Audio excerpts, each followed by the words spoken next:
그 특허 심판원이라든지 특허법원, 대법원까지 가면서 다투는 거죠. 그걸 가지고 내달라고 이렇게 하는 거고, 사항부터 시판까지는 특허를 내주겠다고 했잖아요. 그러니까 그거는 특허를 받아가지고 이제 활용을 하고, 요거는 이제 법정에서 다투고 그렇게 할 수 있는 이제 분할 추론이라는 게 있습니다. 그런데 이제 사업을 할 때요, 그 특허보다 더 중요한 것이 이제 영업이라든지 어떤 그 생산 수율 그런 거라든지 아니면 자금이라든지 홍보 이런 게 어떻게 보면 더 중요합니다. 특허라는 거는 이제 그 한자어를 풀었으면은 특별한 허락 뭐 그런 거잖아요. 그렇기 때문에 일반적인 게 아니라는 뜻이거든요. 일반적인 게 아니기 때문에 그 소비자들한테 접근하기가 좀 상당히 어렵습니다. 특허를 갖고 있는 것 같은 경우. 그렇기 때문에 특허보다도 오히려 저런 쪽에 이제 활용을 하시고, 특허는 이제 부수적으로 갖고 계시다가 보면은 아까 보험이라든지 뭐 그런 형태로 이제 될 수가 있는 거죠. 저 같은 경우 예전에 특허를 하나 출원을 해서 등록을 받아가지고 누군가한테 실시권을 준 적이 있어요. 그런데 그게 혹시 알고 계실지 모르겠지만 뭐 코리아 텐더라는 데서 했던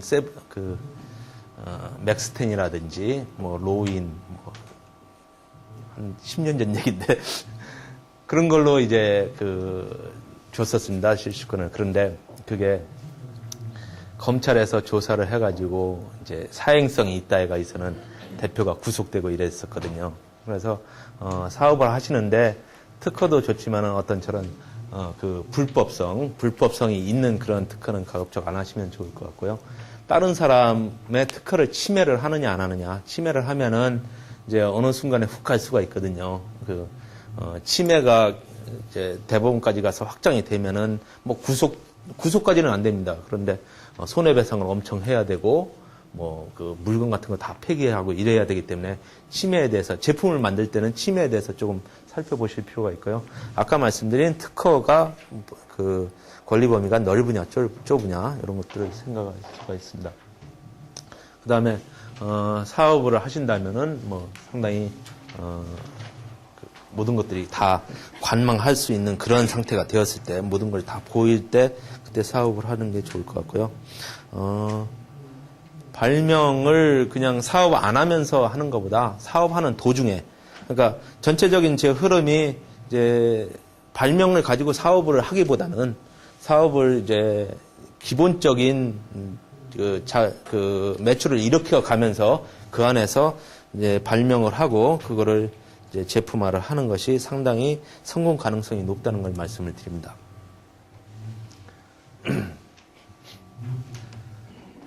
자, 아까 A 플러스 B가 특허가 있을 때 이 A 플러스 B는 특허를 침해를 하고 있는 거거든요.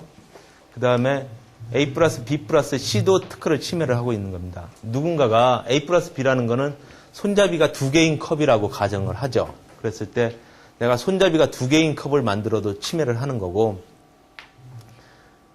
손잡이 모양이 하트 모양인 그런 손잡이가 2개 있는 것도 침해를 하는 겁니다. 그 다음에 이제 손잡이가 2개이고 이제 뚜껑이 있는 컵도, 즉 무언가가 자꾸 더해지는 거는 침해를 한다는 거죠. 저 특허를. 그 다음에 그 중에서 무언가가 빠지는 거, 이제 손잡이가 2개가 아니고 하나다. 그러면은 기본적으로 침해가 아닙니다. 그런 부분을 하실 필요가 있고요.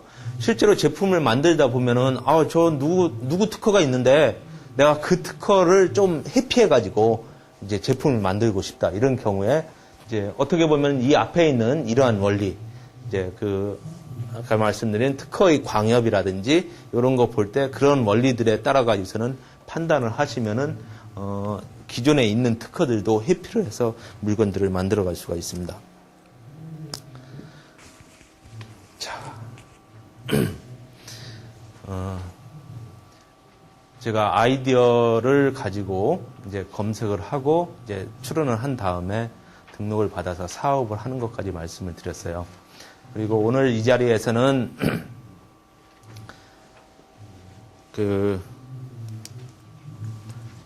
기술 거래를 하시는 분들이 좀 많이 계시기 때문에 그런 쪽에 대해서 약간 말씀을 드리겠고요.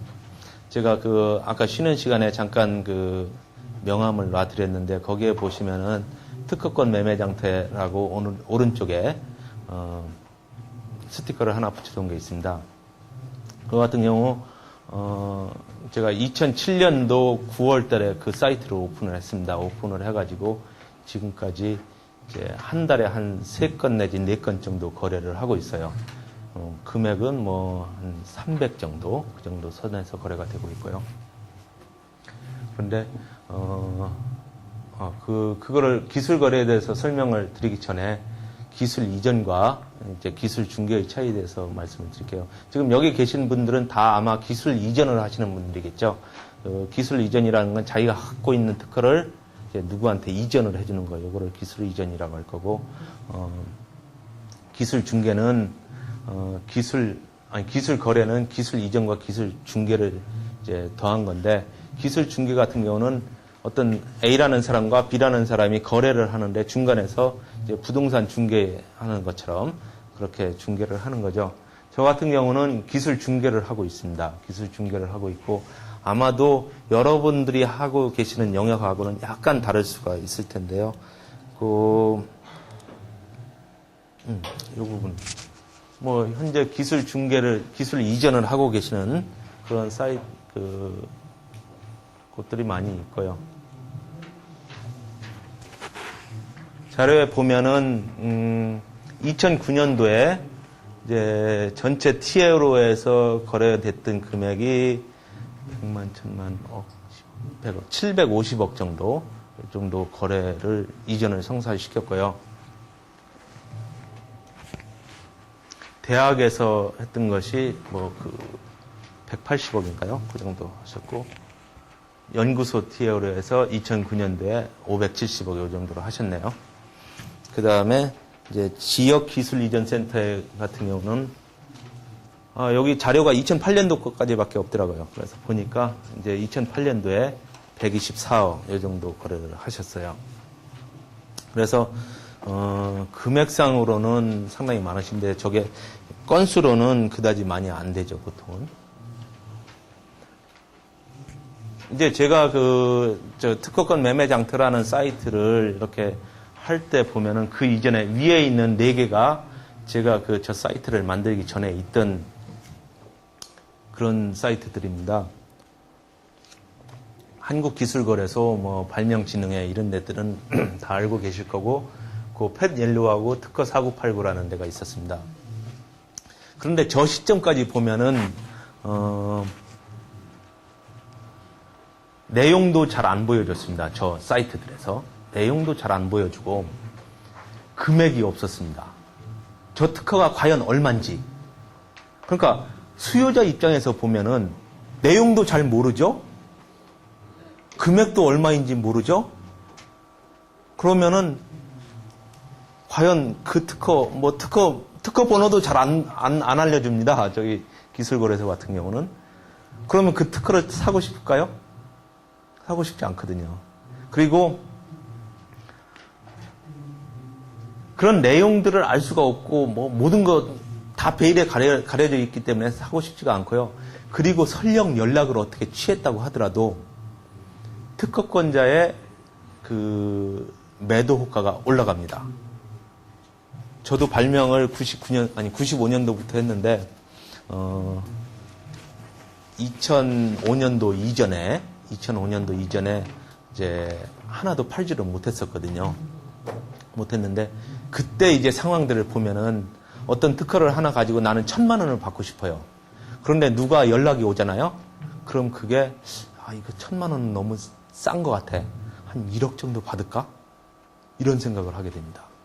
그러면은 여러분들이 이제 핸들링 하시는 그 발명자들 있잖아요. 그분들도 다 그런 생각을 갖고 계세요. 지금은 300만 원만 받고라도 팔아줘.